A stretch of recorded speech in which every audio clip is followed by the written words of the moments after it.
voilà asalaamaaleykum chers internautes Yeumbeul TV ñu ngi leen di nuyu baax di leen ziar tey nag yéen a ci seen premier numéro émission nangu dogal fii ci biir Yeumbeul TV ñu dalal fi ki nga xamante ni moom mooy Ndeye Coumba Seck nekk secrétaire général bu l'association des handicapés ca kanam Ndeye Coumba ñu ngi lay nuyu di la dalal ci biir Yeumbeul TV.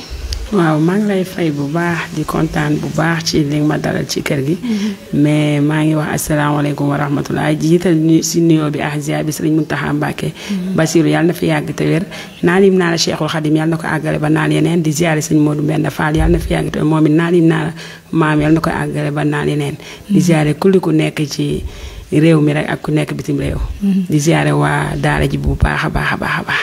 alors Ndeye Coumba nga nekk secrétaire général association les handicapés ca kanam association bi si lan lay yëngatu.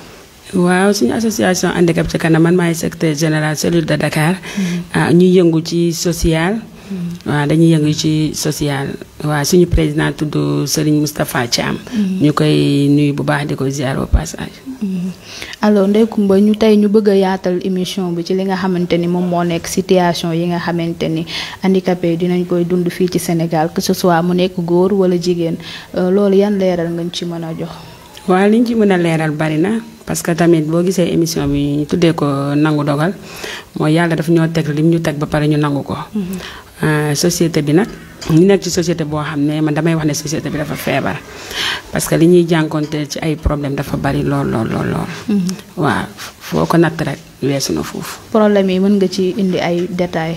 waaw problème yi bari na ba ci oto yi tey da ngay jël oto war a génn yor pousse-pousse mais bu ñu la gisee ak sa pousse-pousse rek bu dee taxi la danaan moom du yeb pousse-pousse. bu dee tata la moom waxaale wuñu ko même da ngay yor sa beeke man mii daf may dal.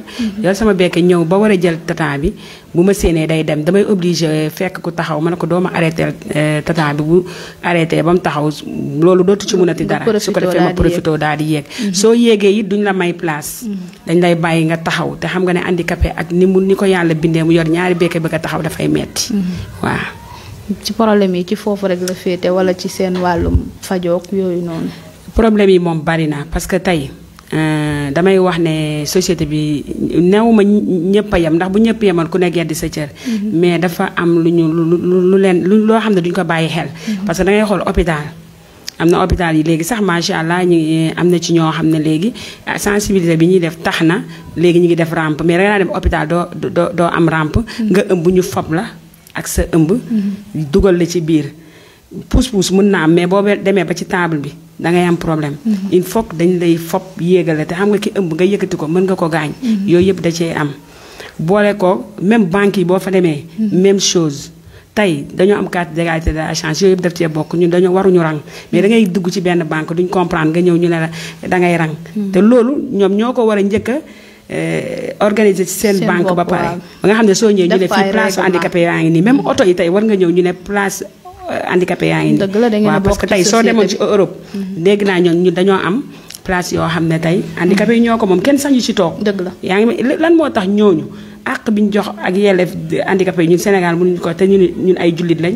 man damay jàpp ne ay jullikat ñoo fi nekk mais jullit bari alors yow situation bi ni nga ko expliqué wax ko ci wàllu oto yeeg ak ni ñu leen ciy def est-ce que tamit société bi intégré ngeen ci bu baax a baax pour lu mel ni ci seen wàllum sëy ak yooyu noonu. waa intégré nañ ci parce que man damay wax ne sa affaire yi ci kër yi la njëkk a commencé. parce que boo yoree handicapé ci sa biir kër. yor valide ci sa biir kër ñoom ñu bokk ndey ak baay. école ubbi nga jël valide ba dugal école jël handicapé bi teg fee. bu suba teelee nga pousse ko ba ca tali ba teg ko ne ko yalwaanal lu muy xam lu dul yalwaan. ku ci juddu yaru ci màgg ci loolu rek lay xam. pour lan mënoo boole sa ñaari doom yóbbu leen. loolu moom responsabilité parents yi la. waaw ndax doom moom yaakaar naa boo ko juree rek dafa am àq boo xamante ni sa digganteek moom la. kon moom mu nekk handicapé wala mu nekk validé li nga xamante ni moom mooy sa rôle danga koo war a dox. waaw parce que yërmande bi moo xaw a ëpp te yàlla moo ne. yàlla moom mi ñu bind. yaakaar naa moo ñu gën a bëgg. yàlla moo ñu gën a bëgg fuuf kon boog doom boo ko yërëmee rek danga koy sonal. yow tey boo jógee ci kër gi. ñi nga xam ne tey dañuy jël seen doom volonté wu pour yóbbu ko mu jàngi école da ngay dem ci école bu am rampe. préparé wuñu professeur bi nu war a jàngalee handicapé bi loolu yëpp da cee nekk. problème yooyu yëpp dañ koo am. da ngay gis handicapé boo xam ne tey école bi day bëri suuf chaise roulante la yor duñ ko mën a pousse si biir. nga dem amul rampe escalier nan nga yéegee professeur bi nga xam ne tey war na la teg ci kanam di la bàyyi xel kooku préparé wul loolu xam nga loolu tam dafay metti mais nag alhamdulilah xëy na sensibiliser bi ni ñu koy defee ni fur et à mesure am na école yoo xam ne ñu ñuy bàyyi xel. léegi ci wàllum sëy beeg yooyu noonu yéen a ngi sëy ba mu baax. waaw sëy moom ñi ngi sëy ba mu neex wax dëgg yàlla waaw jigéen moom dàq ñoo sëy wax dëgg yàlla. mais nag am nañ problème parce que suñu société bi ñu nekk comme ni ma ko waxee rek dañu feebar. parce que mun naa wax ne ñu ci bëri. am nañ problème mu sëy da ngay bëgganteeg benn valide ba war a sëy ak moom yaayam na la doo fi takkee handicapé xam nga loolu dafa metti te ñun dañuy sëy ba mu neex dañuy togg dañuy yàq dañuy bale dañuy raxas dañuy def lépp. wax dëgg yàlla dañuy liggéey comme ni valide yi di liggéeyee. waaw mën nañ ko mën nañ suñu biir nekk mën nañ lépp toppatoo suñu jëkkër comme ni mu waree. mais nag loolu dafa maa jaaxal trop pour man dañu complexe wala dañu gëmul ndogal yàlla. dañu gëmul ne lii. yàlla moo ñu ko teg te dund gu sotteegul lu ne xaj na ci. alors même su ngeen demee ci seen biir kër yi fi ngeen di sëy du ngeen am ay jafe-jafe pour ñu naan toggul wala raxsul wala balewul ak genre yooyu noonu. waaw yàlla def na nag handicapé yaayam da ko préparé ci liggéey mun naa wax ne ñi ci mën liggéey moo ëpp parce que dañ leen teg ci kër gi yóbbuñu leen fenn ñooy bale ñooy raxas ñooy togg ku ci gën a mën a kuy raam moo la dàq togg moo la dàq fóot xam lu mu dul mun weer xanaa. nga weeral ko léegi nag da ngay sëy si kër. yow yàlla boo nekk wujj boo xam ne peut-être valide la am na ci nag ñu am yërmande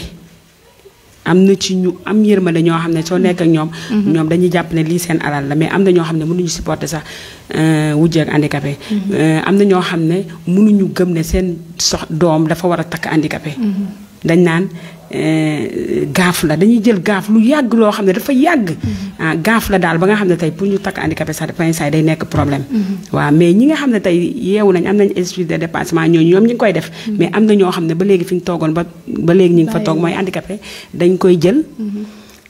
suñ la rombee wëndeel seen juróomi dara wala seen guro ñëw sarax la pour ñoom loolu la ñu yelloo ak yow. noonu lañ ko jàppee. waaw problème yooyu rek ngeen ci jànkuwante. bari na trop wala anzim bari na parce que ba si handicapé ñaari handicapé yu sëy xam nga dafa metti da ngay xool tey valide yi nekk fi war a mën a bëgg handicapé yi léegi handicapé ak handicapé di sëy lan moo gën a metti loolu.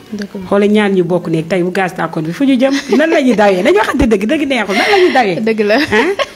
nan la ñuy dawee yombul moom wax dëgg yàlla waaw moo tax nag ñu war a dawar yërmande te xam ne ñu nangu dogal daal lii yàlla moom moo ñu ko teg. ku doon bind sa bopp nu la neex ngay mel ñun nag sant nañ yàlla bu baax ci ni ñu yàlla def. wax dëgg yàlla valide yi sax ñoom ñoo leen waroon a jël fu ñu leen fekk gën leen a mën a intégré ci biir société bi pour jox leen li ngeen xamante ne yéen a ko moom.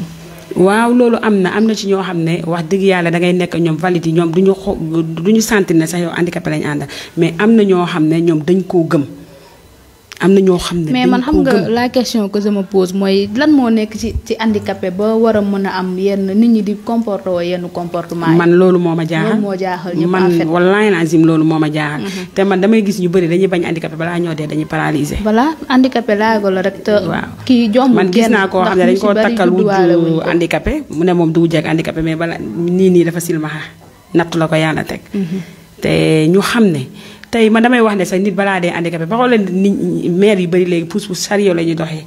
dañuy dem ba nga xam ne mënatuñu dara wala paa yi ñu jox leen bant kon egg nañ si handicapé. te man pour man handicapé xel la man balaa maa gëm man sama handicapé man gëmuma ne handicapé laa bu ma doon yéeg fii ngay tëb mënuma tëb bu boobaa laa koy sentir. mais loo mën naa ko. dëgg la ci psychologie lay loo mën rek man mën naa ko. bu dee togg mën naa ko bu dee raxas fóot waxaale wuñu ko. bu dee sañse mën naa ko. kon lan moo ñu wutale ñun ñaar. gisuma ko. moo tax nag ñuy sensibiliser ñu delluwaat seen xel te xam ne ñun dañoo bokk ci société bokk ak ñoom mënuñoo dem sans ñoom mënuñu dem sans ñoom. parce que tey am na fu ñuy dimbale mais ñun it am na fu ñu leen di dimbale. handicapé yu bëri ñoo yor seen kër yàlla xam na ko. handicapé yu bëri ñoo yor seen kër. am nañ jom am nañ fulla am nañ fayda te am nañ yërmande it. waaw ku leen takki doo ko réccu. wax dëgg yàlla. sànq yaa ngi junj nga naan am na koo xamante ni mën na am doomu handicapé mu jël ko denc ko ci biir kër gi loolu situation boo dund la wala. waaw parce que am na ñoo xam ne dañuy nëbb seen doomu handicapé ñu dañuy dem si di sensibiliser ci kër ñu ne ñu handicapé ne ko fi te handicapé mi ngi fa. da ngay jul doom ñu ne doom ji doomu rab la man keroog bi ma defee émission RTS am na ku ma woo téléphone ne ma soxna si man danga ma waxal dama jur doom ñëpp di ma daw nee nañ doomu rab laa jur pour lan loolu. fan lañ teg loolu. man am naa koo xam ne damaa jàkkaarloo woon ak moom place ndeke dafa am doomu handicapé di ma ko nëbb fa laa daan fréquenté danaa ñëw sama place may ñëw place am. chaque samedi may dem réunion association des handicapés. ba benn jour rek may dem mu ne ma maam Kumba kaay ma wax la dara ma ne ko lan la mu ne ma man xanaa xamoo ne man am naa doomu handicapé dama ko saaga da koy nëbb mu ne ma danga mer mais bàyyi ba nga ñëw lundi bi ma ñëwee lundi mu ne ma danga mer mais dama bëgg ñu waxtaan ku ma dimbale laa bëgg ma ne ko lan la mu ne ma waa sama ma ne ko sa doom bi yow ñaata at la mu ne ma am na 14 ans ma ne ko dugg na école mu ne musul dugg école ma ne ko pour lan mu ne parce que soo juree doomu handicapé dañ naan yow baaxoo ma ne ko kon ku jur doomu handicapé baaxul ma ne ko kon yow nelaw nga. loolu tamit dafa am loo xamante ni société bi moo ko liggéey ndax da ngay gis nit am doom mu mel benn melokaan bi ñu aayal la gaaf wala ñu lay dëkkal foo xamante ni dëkkoo fa peut-être tamit parents yooyu loolu moo leen di pousser à ce que ñu bu ñu amee seen doom yi ñoom ñu koy denc te loolu nekkul loo xamante ni lu war la. doom moom yàlla moo koy joxe ak nu mu mel rek dafa war a neex ci xol. mais ëmb nu mu mettee ak lu la yàlla jox. jël ko nga téye ko ndax xamoo lan la lay jariñ. ndax kooku macha allah nee naa ko yow est-ce que xam nga ne seen alal bi est-ce que gëm mën na nekk ne xale bi moom moo leen ko indil ndeysaan après nag moom mu comprendre li ma ko wax mu ne ma nan laay def ba mu jàng ma après daa ko tegtal centre Talibou Dabo mu dem dugal ko ñu koy fi ñu toll nii oto bi moo koy jëli di ko indi mi ngi jàng macha allah ma kontaan si bu bugg a ree parce que tam léegi comme Aïcha nu muy def nii tey moom mënul gis ko handicapé boo xam dañ koo tëj day dem ci kër yi day dem waa di waxtaan ak et puis day dem ba nga xam ne ci école yi di waxtaan ak ñoom moom moo tax sax dañuy wax dafa pànk mais pànkul dafa am lu muy bañ parce que ñun ñi nga xam ne ñun ñoo fi nekkoon am na ñu bëri tey ñu ngi leen tëj ci biir kër yi jàngu ñu léegi xale yi ñëw léegi ñun loolu la ñuy xeex pour mu dañ ñu oser imposer wane seen bopp parce que xale bi nga tëj ci biir kër gi xamul dara jàngul deful dara moo tax yooyu handicapé dafa bon xol fekk bonul xol parce que ki nga tëj xañ ko àq ak yelleefam il faut xolam day tàng dëgg la bu takk jotee duñ ko takk bu dem jotee du dem moom daal gardien lañ ko teg ci kër gi xam nga loolu tam dafa métti chéri dafa métti loolu la rek. alors association bi yéen a ngi jote ay aide yoo xamante ni day jóge ci nguur gi di ñëw ci yéen.